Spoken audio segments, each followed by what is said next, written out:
So welcome to ECEN 215, Principles of Electrical Engineering. Today's topic is the continuation of digital design, and today we're going to talk about encoding techniques and switching technology. So base 16 is just another way of encoding information. So instead of doing base 2, now we're representing basically a group of 4 binary digits represents one symbol. And as such, we have everything from 0 through F. So if you ever looked at like the MAC address, which is a bit of information on your phone or on, let's say, a Wi-Fi terminal or a Wi-Fi hotspot, and you seen this thing MAC address, and it's got this basically you see a bunch of letters and alphanumeric characters. So you have 0 through 9, A through F, but you never see anything else of the alphabet. It's just 0 through 9, A to F. That is a hexadecimal value. And it's just a good way of representing, like we were looking at a moment ago, we had a 32-digit number. Well, writing out 32 single binary digits takes up a lot of space. So a lot of programmers decided, well, you know what, I don't want to represent everything as binary. I want to encode binary, but I want to encode it in a more compact format. And so we use hexadecimal to do that, where we represent, again, a group of 4 binary numbers as one symbol. And that was done through 0 through 9. And then the next set of numbers was just A through F. So in this case, you're being asked, how do you write 1111, 0000 in hex? So again, if we kind of group this up and put a dividing line here, we have, let me switch over modes here real quick for you.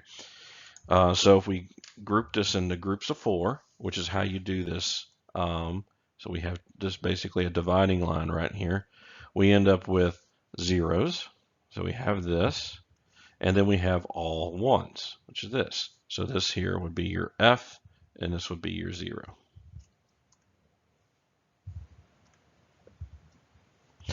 Now, if we were asked to convert A01 to binary, so what would we do here? We would go and look over in our table and would go, we have A, so we have 4 bits of this, so that would be number 1. And then we have 0, then you would have this part, and then you would have 1, A01. So you just simply write that out. So bytes, kilobytes, megabytes, and more. So what does this mean? As before, you can represent things in different weights. So again, a bit is 1 binary digit. So that's what we're used to seeing. That's what we historically have seen here. Now we're going to be talking about how do you group everything up here.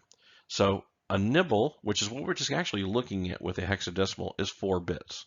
Just simply 4 bits. If you ever talk, if someone ever asks you what a nibble is, just tell them it's 4 bits or a hexadecimal character. Byte, which you probably have heard of this before, is just simply 8 bits. And so 8 bits is just 2 nibbles or 2 hexadecimal characters, but a byte is 8 bits of data.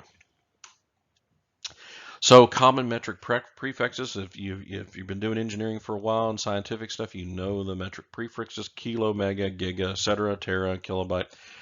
This is representing 2 to the 10 or value. We're used to talking about in powers of 10, like kilo being 10 to the 3 and mega being 10 to the 6.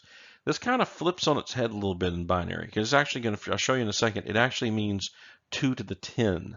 So there's a 10 position going on, but it has to do with the power of 2. So that's a little bit different. So it's not really representing 1,000 bytes, but 2 to the 10 bytes, which is actually 10 to the 24. This is really important because when you're describing memory sizes historically, when you say I have 2 to the 16, or if I have 16 or 64 kilobytes worth of data, which was a common thing back in the 80s when you bought a computer that typically had only 64 kilobytes. The old Commodore 64, for instance, was the 64 was the fact that it had only 64 kilobytes. Think about that. Only 64 kilobytes. Your smartphone, it probably has, you know, I think like mine is like a 256 or a 512 gigabyte storage phone. This is what you had back in the old days in the 1980s. So, which was only 16 digits or 16 bits worth of data being stored are 65,536 bytes. And so you would call it 64 kilobytes, which refers to the fact that it's 2 to the 16. Now, a lot of nefarious memory companies, when you would buy like an old hard drive or something, they would actually refer to a kilo being 10 to the 3. So they instead of 64 would be 64,000 bytes and not 64 true kilobytes. This is actually what is common when you refer to memory and the amount of information being shared is dealing actually in powers of the number of powers of 2. So if you're saying I have 2 to the 16 or 64 kilobytes, this is what it's referring to. So when referring to memory sizes, again, a kilobyte is 2 to the 10. So 64, if you take 64 and times it by 1024, you would end up with 65,536. A megabyte is 2 to the 20. A gigabyte is 2 to the 30. And a terabyte is 2 to the 40. So it just simply, as you can see, it's just a power of 10 when it refers to this. So kind of wrapping up here, so we have encoding of ASCII encoded information. So ASCII is just an encoding representation of binary information, but of course, when we transmit information, we like to transmit things, at least here in the United States, we transmit in English all the time. Of course, this is now extended over into what is now known as Unicode, so we can use all the symbols of the world. So there's now using 16-bit, but back in the 1960s, when information was transmitted in binary over in those days and over phone lines, you would use ASCII encoding, where you would encode a character with a particular binary encoding. Like space here was 1010000, which that happened to be, I believe, 32. No, I think 0 is 32. Excuse me, this is 20 in hex. So yeah, that's actually decimal 32. And so, for instance, we have the encoding of 40 and hexadecimal 0x401, 41 is the symbol A, so on and so forth. So if you're trying to encode an English phrase or something, you would actually can transmit binary information to encode that. And so, for instance, if we used ASCII encoding for this bit sequence here, we would have to go through the table and look it up and find 101011, which is here, it's T, and then we have A, which is 100001. As you can imagine, what this is probably going to spell out. Then we have 1001101, which just happens to be M, and then we got 1010101, which is U. So we've encoded TAMU in ASCII by this series of bit sequences. And of course, now we've gone to Unicode, which is a 16-bit encoding. So if you ever go to your character map in your computer, you could do this with both Windows, type in character map. You have the same thing on the Mac OS. That is the Unicode, and it's standardized across almost all platforms. They use the built-in ASCII encoding for the core part of the first 128 characters is still ASCII, but then the remainders of the 16 bits, which is quite a few characters, can be all sorts of different scientific symbols. You've got the Chinese alphabet, you've got Arabic. Everything is included in the Unicode. It's quite a useful set of encodings. So almost all computers today support Unicode. So now we're going to talk about switches. So everything here so far has been about binary encoding. And as I mentioned at the very beginning of the topic on the Introduction to Digital Design, is now we're talking about needing to encode how that information is recorded or done. So the primary way of doing that is a switch. So a switch has three parts. It has an input and output, and it has some sort of control input. So depending on the control input, the switch is either on or off. So we either simply off, the source input is disconnected from the output, meaning that the output is a 0, and then if the switch is on, the output is a 1. So it's just simply a way of controlling a your switch is just changing position of the output data. So as you can see, if the control input is off, the source input is not connected to the output. And then here, if it is on, the source input is equal to the output. So the amazing shrinking switch. So this is the primary reason why now you have digital electronics prevalent everywhere. So back in the 1930s, some of the very first computers ever made were made using relays. Same concept, digital control, but they were electromechanical relays. They were large, consumed a lot of power, and were very loud. In fact, you probably, if you go watch old movies and kind of you hear the sound of a whole bunch of switching, literally switching and clicking. That is because of relays, if they were shown like an old-fashioned computer. That transitioned in the 1940s and really into the early 1950s with vacuum tubes being replacing the relays and using vacuum tubes as switches. And that transitioned also in the 1950s with the invention of the transistor, which replaced functionality-wise the vacuum tube. And we're going to have a separate topic on transistors where you're going to learn what a transistor is all about.